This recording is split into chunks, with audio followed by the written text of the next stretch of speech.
అందరికీ నమస్కారం. నా పేరు అర్చన. ఈరోజు కథ 'నా గుండె చప్పుడు నువ్వే' పార్ట్ 151.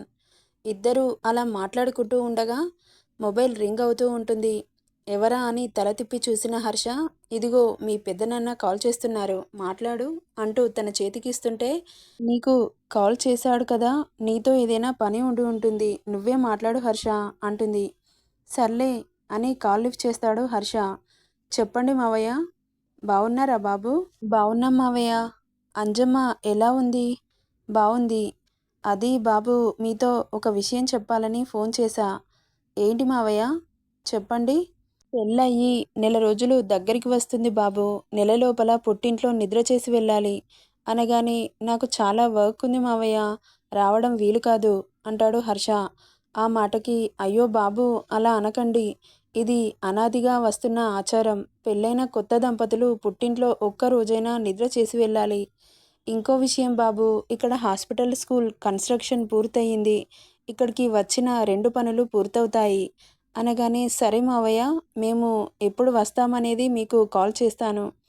సరే బాబు, ఓకే మావయ్య అని కాల్ కట్ చేస్తాడు. ఇప్పుడు ఎలా హర్ష? ఫెస్ట్ కూడా ఉంది కదా అనగానే, దానికి టైం ఉంది కదా, ముందు ఊర్లోకి వెళ్ళొద్దాం అనగానే అంజలి ఆనందానికి అవధులు లేకుండా పోతాయి. హర్ష నోటి నుండి ఆ మాట వినాలని అలా అంటుంది అంజు. అది గమనించిన బాబు, నీ వేషాలు అన్నీ నాకు తెలిసే, ఎందుకు నకరాలు పడతావు అంటూ తల మీద ఒక్కటిస్తాడు. అమ్మో, ఈ రావణ్ మహారాజ్కి ఎలా తెలిసింది అనుకుంటూ, థ్యాంక్ యూ రావణ్ అంటూ బుగ్గ మీద ముద్దు పెట్టి, దొంగ పొట్టివే నువ్వు అంటూ ఆమెని నడుం పట్టి ఒడిలోకి తెచ్చుకొని పెదవుల మీద ముద్దు పెట్టి, అమ్మ వాళ్ళ ఇంటికి వెళ్ళడం అంటే ఎందుకు అంత ఇష్టం? ఏమో హర్ష, ఏ ఆడపిల్లకైనా పుట్టినూరు మీద ఉన్న మమకారం అలాంటిది. దానికి చెప్పడానికి మాటలేముంటాయి చెప్పు? కనీసం అమ్మ దగ్గర కారంతో తిన్నా కానీ హాయిగా అనిపిస్తుంది. ఏంటో, ఎందుకంటే అమ్మ కారంతో అయినా ప్రేమగా తినిపిస్తుంది కాబట్టి అనగానే, నేను కూడా నీకు డైలీ చిల్లీ పౌడర్తో ప్రేమగా తినిపించనా అంటాడు టీజింగ్గా. తినిపించు, తింటాను అంటుంది. సరే అయితే పద, కాలేజ్ అయిపోయింది కదా, మీరు కిరణ్తో ఇంటికి వెళ్ళండి, నేను ఆఫీస్కి వెళ్తాను, చాలా వర్క్ ఉంది. ఇంటికి వెళ్ళి ప్రాక్టీస్ చెయ్యు, నీ టీంని ఇంటికి పంపిస్తాను. ఈ మంత్లో హైదరాబాద్లో టోర్నమెంట్ ఉంది, దానికి ప్రిపేర్ అవ్వు అనగానే, నా టీం ఎప్పుడు అరేంజ్ చేశావు? ఎప్పుడో చేశాను కానీ, చెప్పిన పని చేయవే, ఇంటికి వెళ్ళి కాసేపు రిలాక్స్ అయ్యి ప్రాక్టీస్ స్టార్ట్ చేయండి అనగానే, సరే హర్ష అంటూ ఇద్దరు బయటికి వస్తారు. వీళ్ళ కోసమే రెడీగా ఉన్న నిత్య కిరణ్ దగ్గరికి వస్తారు. నువ్వు వాళ్ళని ఇంటి దగ్గర దింపి ఆఫీస్కి రారా. సరేరా వస్తాను అంటూ స్టార్ట్ చేస్తాడు. ఇక వాళ్ళు ఇంటికి వెళ్తారు. హర్ష ఆఫీస్కి వెళ్తాడు.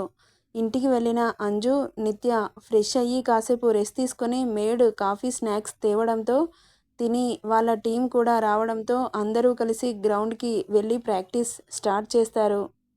వచ్చిన టీం మెంబర్స్ని ఇంట్రడ్యూస్ చేసుకుంటుంది అంజలి. పరిచయాలు అయిపోయాక మ్యాచ్ స్టార్ట్ చేస్తారు. ఆడుతూ ఉండగా మధ్య మధ్యలో సింధూజ అందరికీ జ్యూసెస్ చేసి తీసుకుని వస్తుంది. మీకెందుకు అత్తయ్య శ్రమ, మేడ్స్ ఉన్నారు కదా అంటుంది అంజలి.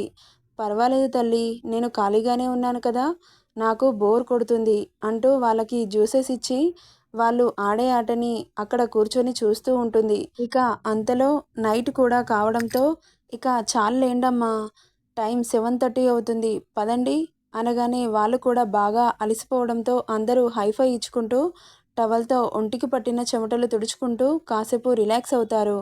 అలా కాసేపు సేద తీరి ఎవరి ఇంటికి వాళ్ళు వెళ్ళిపోతారు. అత్తయ్య, మీ అబ్బాయి వచ్చాడా అంటుంది అంజలి. వస్తే నీ దగ్గరికి రాకుండా ఉంటాడా అంజు? వస్తాడు కానీ ఈరోజు. ఏంటత్తయ్య ఇంకా రాలేదు? ఏమో అంజు, ఇంతకుముందు కాల్ చేశాడు, నిన్ను చూపెట్టమంటే వీడియో కాల్లో చూపించాను, చాలా వర్క్ ఉందని చెప్పాడు, లేట్ అవుతుంది అన్నాడు. దగ్గర లేకపోయినా ఖచ్చితంగా నా మీద నిఘా వేసే ఉంచుతాడు ఈ రావణ్ మహారాజ్ అని ముద్దుగా తిట్టుకుంటూ ఇంట్లోకి వెళ్తారు.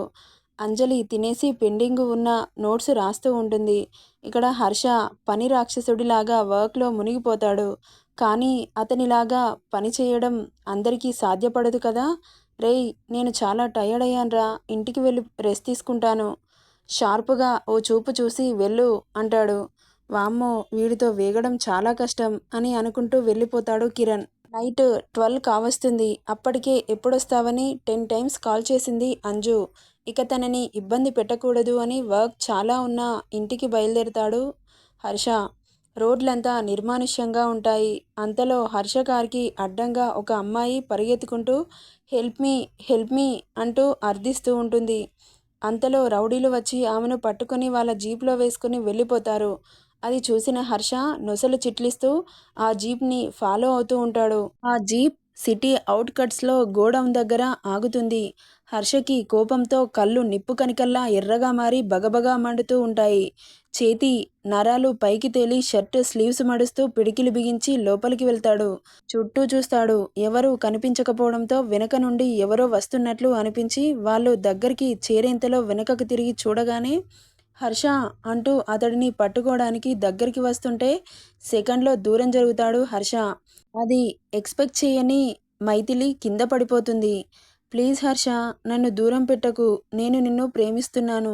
I love you Harsha, love you so much.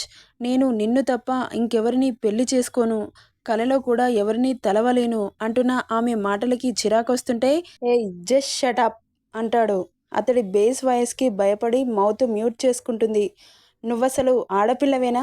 ఒక మగాడితో మాట్లాడే మాటలేనా అవి? యూ బ్లడీ అని ఆగిపోతాడు. నువ్వు తిట్టినా చంపినా సరే హర్ష, నేను నిన్ను తప్ప ఎవరిని పెళ్లి చేసుకోను.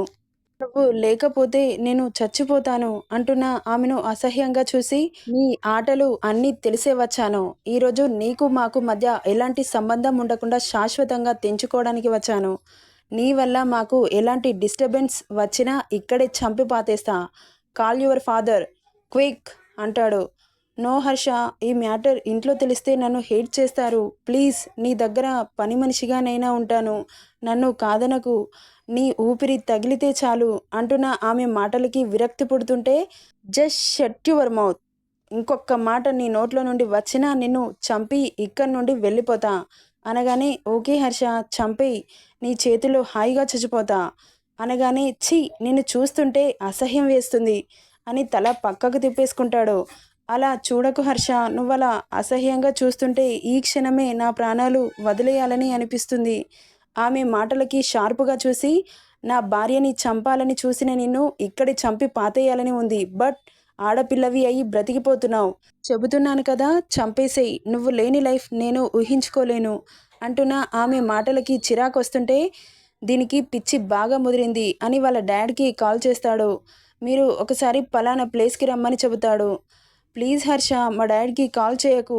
ఇప్పటికే నా విషయంలో చాలా కృంగిపోయి ఉన్నారు అంటున్న ఆమె మాటలు అతడికి కోపం వస్తుంటే అయినా సిగ్గులేదు నీకు. నువ్వు నీ పేరెంట్స్ని చాలా కష్టపెడుతున్నావు. అర్థమవుతుందా? ఇలా చేస్తే ఎవరికి యూజ్ అవుతుంది? నువ్వు ఎంత నన్ను కోరుకున్నా ఏం చేసినా లాస్ట్కు నీ ప్రాణమే వదిలిపెట్టినా నేను నీ దగ్గరికి రాను. నాకు నా భార్య అంటే ప్రాణం. ఈ గుండె కొట్టుకుంటుంది కూడా ఆమె కోసమే. నేను వదిలే ప్రతి శ్వాస ఆమెకే సొంతం. Not another one. నువ్వు ఎంత గింజుకొని ఏడ్చి గీ పెట్టినా నేను నీ దగ్గరికి రాను. కలలో కూడా ఊహించకు అని అంటుండగా నీ ఫాదర్ ఎంట్రీ అవ్వగానే షాక్తో అతన్ని చూస్తుంది మైథిలి. నువ్వేంటి బేబీ ఇక్కడ అని ఆమెను చూసి ఆశ్చర్యపోతాడు.